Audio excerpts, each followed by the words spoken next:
Magandang tanghali sa inyo mga ka-boomers. Ito, may nilapit sa atin yung ating customer. Ito po ang problema niya.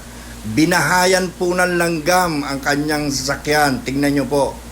Ayan po, makikita nyo. May mga itlog-itlog na po. Nangitlog na po yung mga langgam dito sa loob ng kotse niya. Ayan po.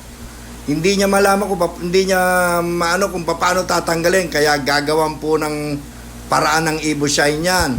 I-detailing po natin yan para matanggal yung mga ano niya, mga itlog-itlog. Nangitlog na po kasi, mahirap nang tanggalin yan.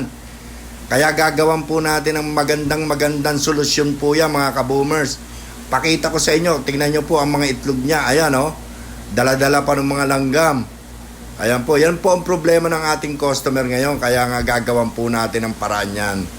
Yan po ang nilapit sa atin. Yan, pinakikita ko lang po sa inyo kung gaano kadami at kung yung mga itlog niya makikita nyo nandiyan pa, magkakadikit-dikit sila. Ayan mga ka-boomers. Kaya nga pinakita ko po sa inyo. Ayan po, makikita nyo andiyan pa po yung mga itlog-itlog niya. Ayan, i-close up ko lang po. Ayan o, makikita nyo mga ka-boomers. O, nakita nyo?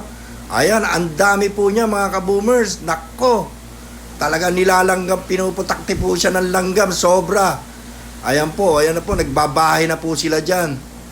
Ayun lang po mga ka-boomers ha, maraming salamat sa inyo. Babalik po ulit ako. Kaboom! Boom boom! God bless you all. Thank you so much. Ayan po, ang daming langgam.